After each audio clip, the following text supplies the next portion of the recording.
Welcome back to another edition of Pure Chai Tea with a senior. So this story relates to the last story I told, which was the story from 1972 of my brother Walter and the great football chick. This story fast forwards about 45, almost 50 years. I guess this is kind of maybe how PTSD works. I've never believed I've suffered from PTSD. I've never been diagnosed with it. So I'm not saying I have PTSD or anything like that. I'm just saying this is how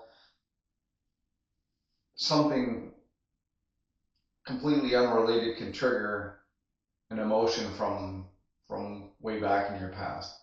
So it's I don't know, 2019, 2020, somewhere in there. I'm working RCMP. I won't say what town I was in at the time. It was early morning. It was prior to the start of my shift. Got in early. I always got in early. Night shift had already gone home. There was only two of us actually on shift at that time when this call came in. It was a pretty simple call. An attempted break-in, I think it came in as, and the suspect possibly injured during the break-in. And we kind of chuckled about that, like, a little bit of karma there, good for him. Didn't know whether the homeowner had caused the injury or if the person injured themselves. Anyway, we're like, okay, well, I think it was a weekend too, so usually, you come in, you see what's going on. If there's no calls, it's a good time to go for coffee before things get excited. So we get this call early, and we went, okay, well, let's head over there and deal with this and get it out of the way, and then we'll go for coffee.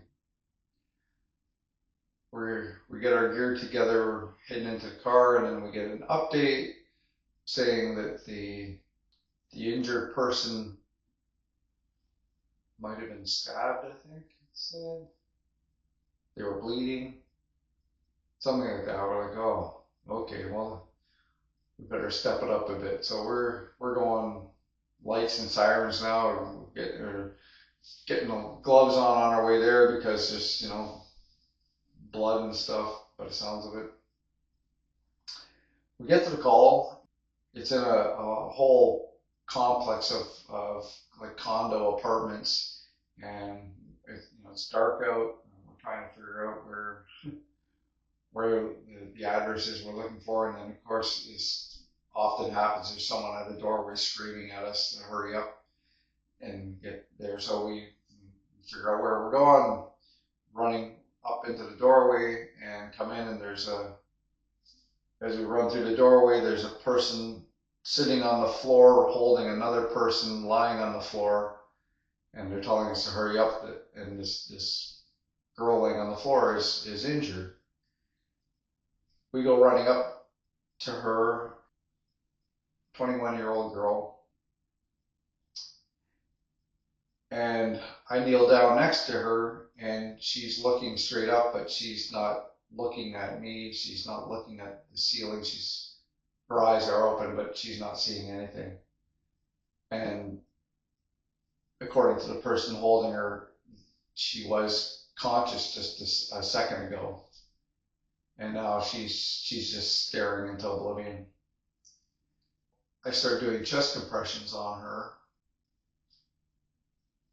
and I'm unaware that she is the person that's been stabbed. I'm not putting two and two together. There was a break-in and a suspect is injured. Well, this is a 21-year-old girl laying on the floor and somebody's holding her, and so I'm doing chest compressions, and then all of a sudden I notice a pool of blood starting to come out next to her, and she's got that I couldn't see a stab wound directly under her arm, which had hit her heart. So as I'm doing compressions, I'm just pumping blood out of her body. And that triggered an image of my brother when I was 8 years old. It was just, you don't think of these things, but that's it. The two just like completely caught me off guard. It didn't last long, and I kept doing what I had to do, and the poor girl didn't make it, and the people that called us there were lying. It wasn't a break-in; it was a drug rip that had gone wrong, um, and this person lost their life over it. But, I imagine the people who have suffered traumatic experiences, when they hear, like I hear a noise that's like a gunshot or something, and or they see something, and I could see that that's where you kind of lose it. And in this case, it was just it just made a memory flash in my head, and then we carried on with our job. But yeah, so it's one of those things that I would say I can't imagine what it's like to have PTSD, but I can kind of understand where it comes from and what the underlying things are. And so that's about it for that story.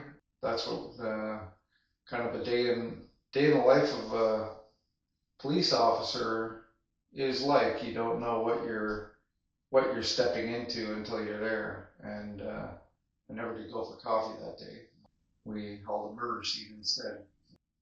Anyway, I don't I don't want to say hope you enjoyed this story, but that's my story for today, and thanks for listening. Enjoy your chai tea.